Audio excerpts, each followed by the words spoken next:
Cambios y ajustes en las nuevas competiciones del ciclismo. Top, y arrancamos estos 10 minutos de contrarreloj individual con el análisis de las noticias más importantes del mundo del ciclismo de ruta, hoy 11 de marzo.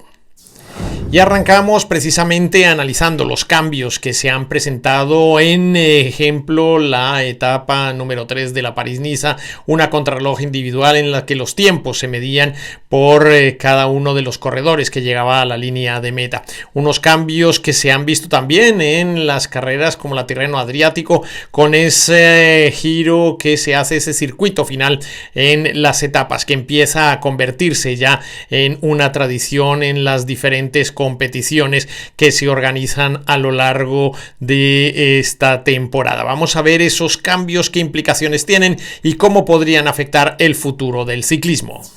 Comencemos primero echando un vistazo a lo que ha sido la competición en el día de hoy. Y arrancamos precisamente con la etapa número 2 de la Tirreno Adriático, la primera en línea después de la contrarreloj del día de ayer, en la que Jonathan Milán se ha impuesto en ese sprint por delante de Michael Surland, el corredor del Tudor, y de Paul Penoet, el corredor francés, que hizo tercero en un sprint un tanto extraño porque vino precedido por la caída de Dylan Groenewegen, que al final el Jayco Alula intentó llevarlo hasta el pelotón, no alcanzó a meterse en ese grupo de favoritos. Todos esperaban que Olackoy y el Visma tuvieran un papel más protagónico en esa llegada a Follonica, y sin embargo el que mejor tren tuvo fue el equipo del Lidl Trek. El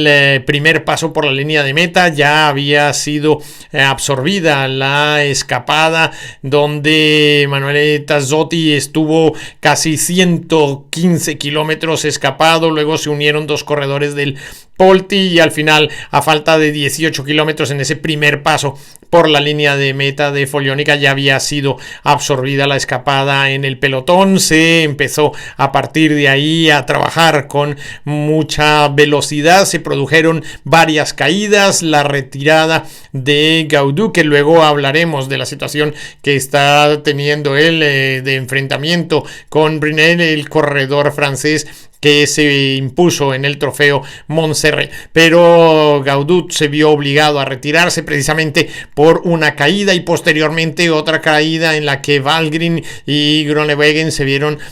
afectados, y esto no le permitió al campeón holandés meterse en ese sprint en el que al final Jonathan Milán consiguió la victoria. Pipo Ganna sigue siendo líder de la carrera, pero ha descontado un segundo Juan Ayuso, que es uno de los favoritos para la etapa de mañana, larguísima de 236 kilómetros y que terminará en una ascensión sumamente dura. Veremos si ahí es donde tiene que dar la talla el corredor español al servicio del equipo de los Emiratos Árabes. Así que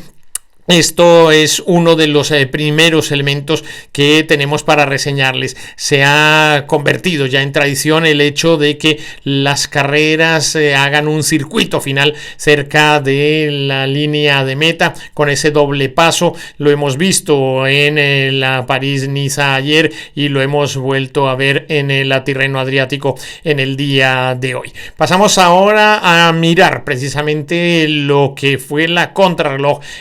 por equipos de la tercera etapa de la París-Niza, con esos nuevos cambios. Habitualmente lo que sucedía en las contrarreloj por equipos, se medía el tiempo a partir de la quinta rueda que cruzaba la línea de meta. En algunas carreras era el cuarto corredor que cruzaba la meta, o sea, la primera rueda del cuarto corredor que cruzaba la línea de meta. Desde el año pasado, ya en la misma París-Niza, se impuso este nuevo cambio en el que los tiempos se tomarían de forma individual. Eso provocó, por ejemplo, en el caso de hoy, que la mayoría de los equipos intentaran llegar con los dos corredores favoritos de cada una de las escuadras en el menor tiempo posible. Esta es la razón por la cual el Team Visma-Lease Bike llegó con Matteo Jorgensen y con Jonas Vingegaard. También lo hicieron el resto de los equipos, eligieron a sus dos corredores corredores favoritos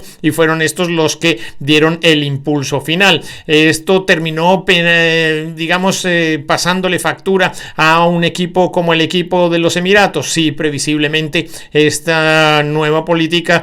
cogió un poco por sorpresa al equipo de Jonathan Narváez, que no hizo una gran contrarreloj y que se vio penalizado precisamente en la clasificación general del día de hoy. Quienes salieron fortalecidos fueron los corredores del Bora, Red Bull, Hansgrohe y por supuesto los del Jayco Agalula con Ben O'Connor, que ha demostrado que tiene una gran capacidad para el sufrimiento y para luchar, y que será también lógicamente uno de los favoritos para mañana estar allá adelante en la pelea en una etapa también sumamente dura con un final en alto. ¿Qué se mide ahora? El tiempo individual de cada uno de los corredores, y esto lleva a que los equipos cambien bastante su estrategia a la hora de abordar las decisiones estratégicas para finalizar estas carreras contra reloj por equipos. Ahora tienen que decidir previamente quiénes van a ser los corredores a los que les pongan el impulso final, y por ejemplo Buitrago y Lenny Martínez eran las apuestas del equipo del Bahrain, que también salió bastante perjudicado con el tiempo en el día de hoy en la etapa que salía del autódromo de Magny-Cours en esta zona cercana al río Loira. Pues bien, todo esto hace que poco a poco se vayan viendo cambios y se vayan introduciendo novedades en las carreras para hacerlas más atractivas. Hoy pudimos ver que se hizo muy larga la etapa número 2 de la Tirreno Adriático, con una escapada en la que un solo corredor prácticamente estuvo 112 kilómetros marchando con una diferencia de entre 5 y 2 minutos hasta que llegó el incentivo de una pequeña ascensión y el Polti Visit Malta tomó la decisión de intentar luchar por los puntos de esa clasificación, y algo se consiguió de movimiento en esos kilómetros finales de la carrera. Ya como les decimos, en el paso final, ese circuito, la situación fue distinta, provocando entre otras cosas que la aceleración generara caídas y golpes que han provocado, como les decíamos antes, el retiro de David Gaudu, que ha tenido un enfrentamiento verbal a distancia con un ex compañero que había ganado, que ahora corre en el equipo de los Total Energies, Brine, que dijo que era una mala persona y que no tenía nada de campeón, aunque él se lo creyera, y pues esto ha generado un intercambio de palabras entre los dos corredores que de verdad pues no le hace muy bien ni a los equipos en los que en este momento están, al Total Energies y el Grupo AMA, ni a donde estuvieron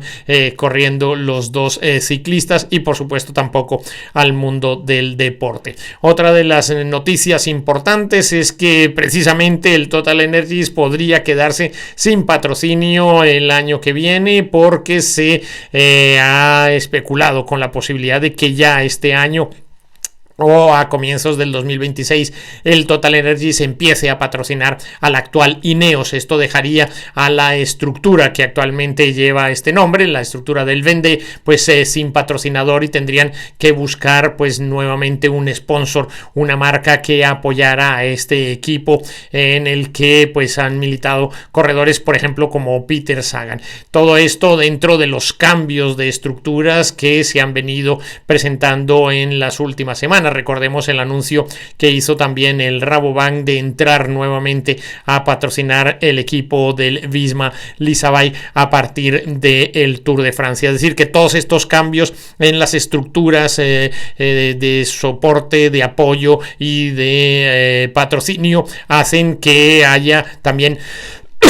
muchos movimientos, mucha tensión en el pelotón en general, por lo que va a ser el futuro de algunas de estas estructuras que seguro se van a ver penalizadas, y otras que van a reforzar su posición, como es el caso del Ineos, que al llegar este nuevo patrocinador, pues lógicamente reforzará su posición, su presupuesto, e intentará nuevamente ocupar lugares preeminentes dentro del pelotón. Así que con con esta información nosotros nos despedimos, siempre extendiéndoles la invitación para que nos acompañen en bicicleta. Yo soy Iñaki Berrueta.